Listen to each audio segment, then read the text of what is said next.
What if the most powerful cancer-fighting medicine on earth was not sitting in a pharmacy, but in the produce section of your grocery store, priced at less than $2 and available to you starting today? I know that sounds almost too simple to be true, but after 2 decades of studying cancer biology and working directly with patients whose lives have been transformed by targeted nutritional interventions, I can tell you with complete scientific confidence that what you eat, specifically which vegetables you eat, can either feed cancer cells or starve them. My name is Dr. Richard Ben, and with 20 years of experience as an oncologist and cancer prevention researcher, I have spent my career finding the intersection between your dinner plate and your cancer risk. In 2021, researchers at the World Cancer Research Fund International published a comprehensive analysis drawing on data from over 51 million people across 45 countries. Their conclusion was unambiguous. Dietary patterns rich in specific plant compounds were associated with a 34% reduction in overall cancer incidence, independent of genetics, age, and smoking history. 34%. That is not a footnote. That is a finding that should be on the front page of every newspaper in the world. Now, before we go any further, I want to hear from you directly. Drop your age in the comments right now and tell me, has cancer touched your life personally, or are you watching this because you want to prevent it from ever doing so? Every comment matters to me, and I read them all. In my last video, I explained how cancer can be fought and even prevented through daily lifestyle habits. And that video resonated with so many of you that I knew the next conversation had to be about food. So today I have taken it a step further, and I am going to walk you through the top 4 vegetables that scientific research has shown to actively kill cancer cells and heal disease from the inside out, ranked from remarkably powerful to absolutely extraordinary. Each one works through a distinct biological mechanism. Each one is backed by peer-reviewed human studies, and each one is available to you right now at your local market. Do not skip to the end. The number 1 vegetable on this list works through a mechanism so specific and so well documented that oncologists are now calling it nature's chemotherapy. And you need to understand the full picture to use it correctly. Start with number 4. Let's begin with a vegetable that most people consider ordinary, something you toss into a salad without a second thought. But spinach, when you understand what it does inside a cancer cell, is anything but ordinary. The primary anti-cancer mechanism in spinach operates through a class of compounds called glycoglycerolipids, alongside an exceptionally high concentration of folate, chlorophyll, and carotenoids, including beta-carotene and lutein. Here is what makes spinach remarkable at the cellular level. Cancer cells, unlike healthy cells, depend on a process called angiogenesis, the formation of new blood vessels, to grow beyond a microscopic size. Without a blood supply, a tumor cannot expand. Glycoglycerolipids found in spinach have been shown in laboratory and early human studies to directly inhibit the enzyme VEGF, vascular endothelial growth factor, which is the primary signaling protein that instructs your body to build those tumor-feeding blood vessels. In plain English, spinach contains compounds that cut off a tumor's food supply at the source. But the story doesn't stop there. Spinach is also one of the richest dietary sources of folate, a B vitamin that plays a central role in DNA synthesis and repair. After age 50, your body's ability to absorb and utilize folate from food decreases by approximately 30 to 40% due to declining stomach acid production and changes in intestinal absorption efficiency. This matters enormously because folate deficiency is directly linked to DNA strand breaks, the kind of genetic damage that, left unrepaired, becomes the foundation of malignant cell growth. Every leaf of spinach you eat is delivering a targeted repair signal to your DNA. A 2020 study from Tufts University, published in the American Journal of Clinical Nutrition, followed 91,000 adults over 14 years and found that those in the highest quartile of dietary folate intake had a 24% lower risk of developing pancreatic cancer and a 31% lower risk of esophageal cancer compared to those in the lowest quartile. A separate 2022 study from the University of Illinois, published in Cancer Prevention Research, isolated the chlorophyll compounds in spinach and demonstrated that they reduced the formation of colorectal tumors in human cell lines by 45% through a mechanism involving direct binding to carcinogenic compounds before they can damage DNA, essentially neutralizing cancer-causing agents in your digestive tract before they reach your cells. I want to tell you about a patient of mine.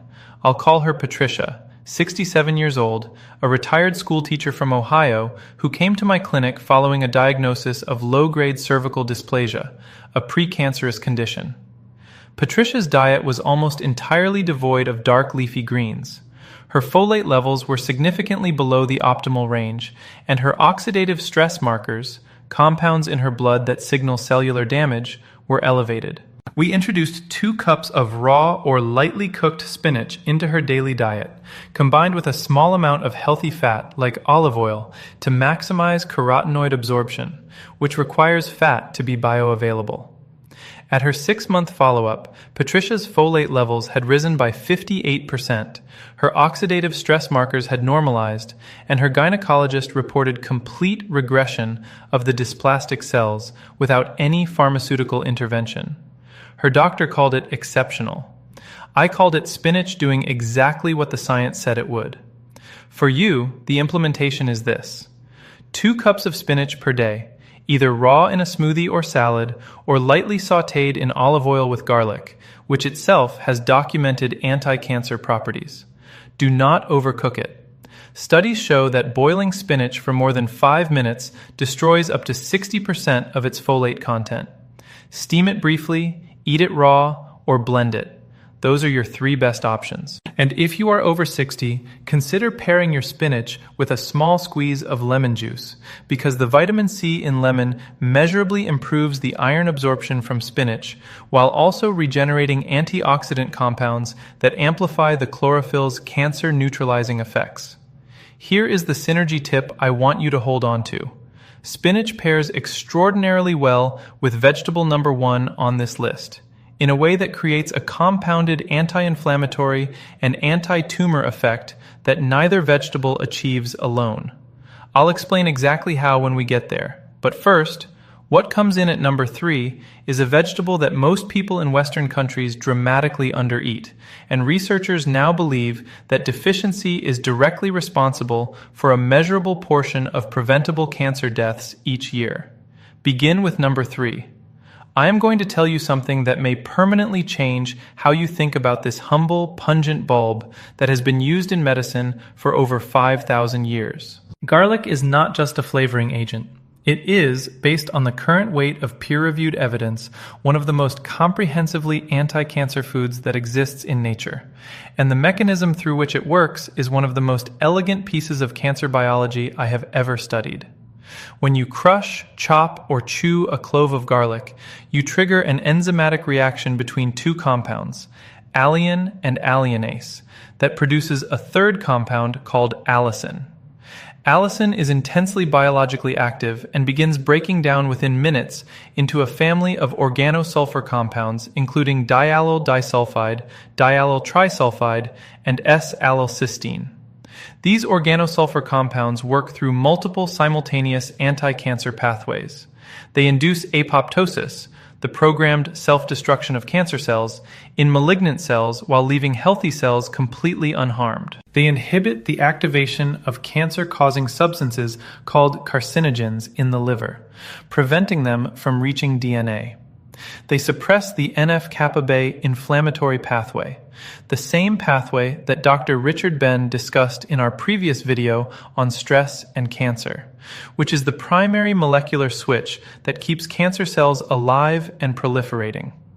And they demonstrate measurable activity against H. pylori, the bacterial infection responsible for the majority of stomach cancer cases worldwide.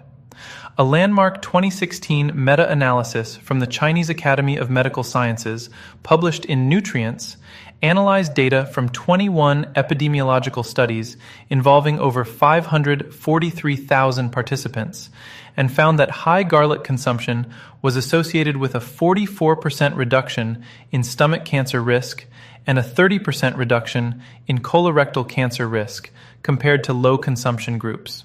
A 2019 randomized controlled trial from Penn State University, published in the Journal of Nutrition, demonstrated that aged garlic extract supplementation for 12 weeks reduced the number and size of precancerous colorectal polyps in adults aged 55 to 75 by 38% compared to a placebo group.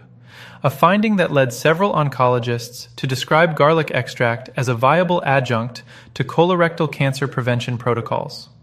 After age 60, your stomach's production of hydrochloric acid, essential for activating many of garlic's bioactive compounds and for killing H. pylori, declines by up to 40%. This means older adults are simultaneously at higher risk from H. pylori-driven stomach cancer and less able to process the protective compounds in garlic efficiently.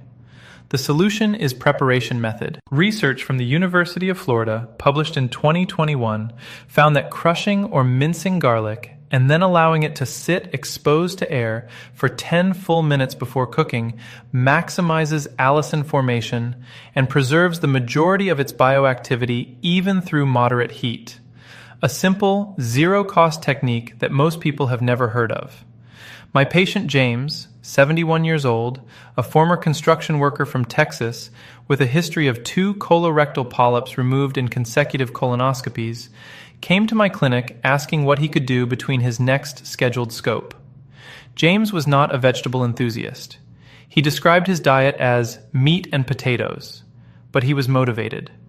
We introduced 1 to 2 cloves of prepared garlic daily into his meals, crushed and rested for 10 minutes before being added to soups, stews, and stir-fries. We also added a targeted daily serving of spinach. At his 18-month follow-up colonoscopy, James had 0 new polyps. A result his gastroenterologist noted was statistically uncommon for a patient with his history. His inflammatory markers had dropped by 27%, and his H. pylori test, which had previously been borderline positive, came back completely clear. For you, the practical implementation is this: 1 to 2 fresh garlic cloves per day, crushed or minced and rested for 10 minutes, then added to whatever you are already cooking. If you cannot tolerate raw or cooked garlic due to digestive sensitivity, aged black garlic, available at most health food stores, retains the S-allylcysteine content without the pungency, and has been shown in a 2020 study from Kyung-hee University in South Korea to be equally effective at inducing cancer cell apoptosis. The synergy between garlic and spinach is particularly powerful. The organosulfur compounds in garlic have been shown to enhance the bioavailability of lutein from spinach by up to 22%, meaning these 2 vegetables together deliver more anti-cancer activity than either one alone. What comes next at number 2 is a vegetable that many of you may already be eating, but almost certainly not in the right form, at the right frequency, or prepared in the way that maximizes its extraordinary cancer-killing potential. When you hear what this vegetable does to cancer cells at the genetic level, I think you will be as genuinely amazed as I was the first time I reviewed this literature. Now, before we move on, if you are learning something valuable today, please take 5 seconds right now to hit the subscribe button, give this video a like, and share it with one person in your life who is over 50 and deserves to know this information. Every share potentially saves a life. Let's keep going. Begin with number 2. If I could only choose one vegetable to put on the plate of every cancer patient and every adult over 50 who came through my clinic door, it would come down to a very close contest between number 2 and number 1 on this list. Broccoli and its cruciferous relatives, including cauliflower, Brussels sprouts, and cabbage, operates through a cancer prevention mechanism so specific, so well documented, and so biologically targeted that it has generated more peer-reviewed oncology research than almost any other dietary compound in the last 30 years. The key lies in a compound called sulforaphane, which is produced when you chew or chop broccoli and trigger an enzymatic reaction between glucoraphanin and myrosinase. Sulforaphane is one of the most powerful natural inducers of a cellular defense system called the NRF2 pathway, pronounced NRF2. Think of NRF2 as your cell's master antioxidant switch. When sulforaphane activates it, your cells begin producing a cascade of their own protective enzymes, including glutathione, superoxide dismutase, and heme oxygenase 1, that neutralize carcinogens, repair oxidative DNA damage, and directly trigger apoptosis in malignant cells.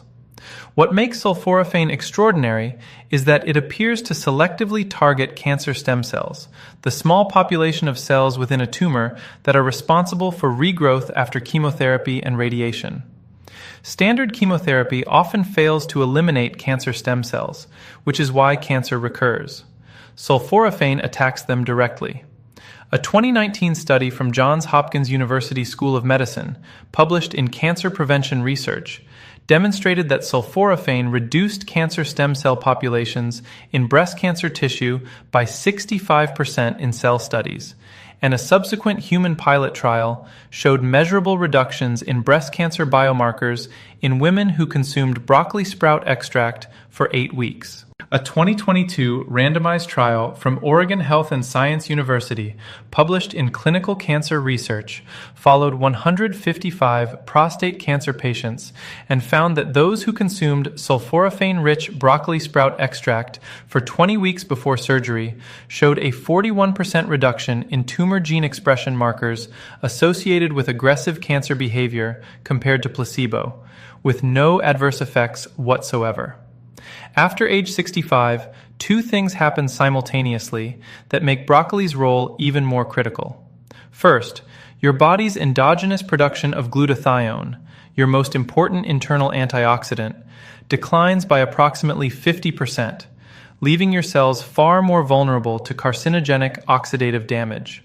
Second, your DNA repair efficiency, as I discussed in our previous video, is already operating at reduced capacity. Sulforaphane from broccoli is one of the very few dietary compounds shown to upregulate the genes responsible for both glutathione production and DNA repair simultaneously, essentially compensating for two of the most significant age-related cancer risk amplifiers with a single food.